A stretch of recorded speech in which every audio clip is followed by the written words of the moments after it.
Have you ever heard of sonnet? Hi, I'm Sarah and today I would like to share with you guys about sonnet. What is sonnet actually? The word sonnet comes from Italian word sonetto, which means little song or little sound. It is a type of poem which consists of 14 lines and follows a specific rhyming pattern.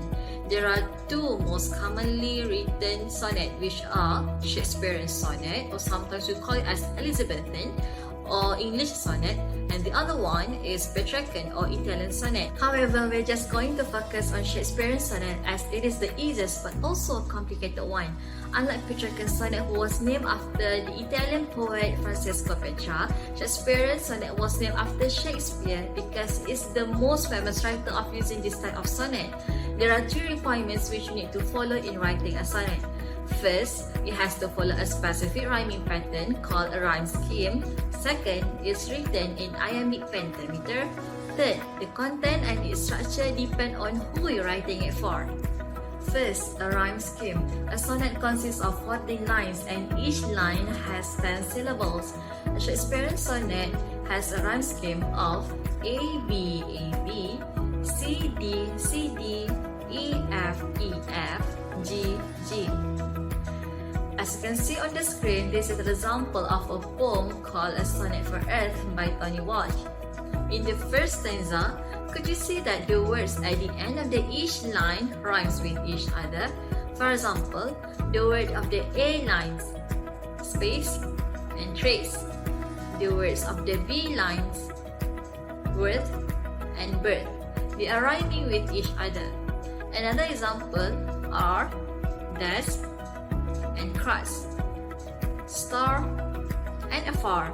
They are rhyming with each other too. Second, it is written in Imb Pentameter. Imb Pentameter is a pattern in which 5 sets of unstressed syllable is followed by a stressed syllable for each line. As you can see from the example below, a sparkle, spinning speck in speckle space. The words that are bold and capitalized are the stressed syllable.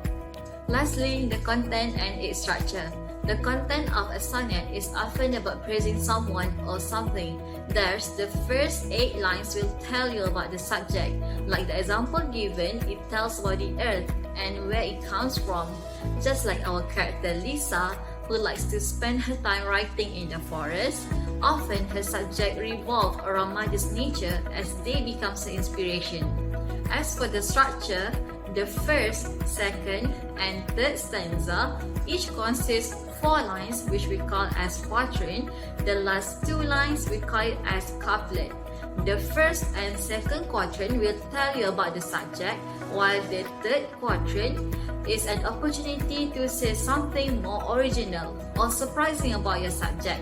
This shift in tone and perspective is called turn, T-U-R-N, or volta. In the example, the writer made it in a more realistic or original way.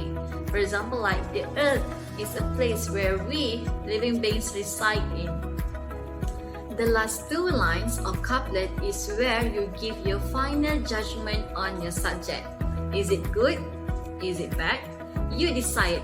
If you follow these 3 requirements, then you are set to go. All the best!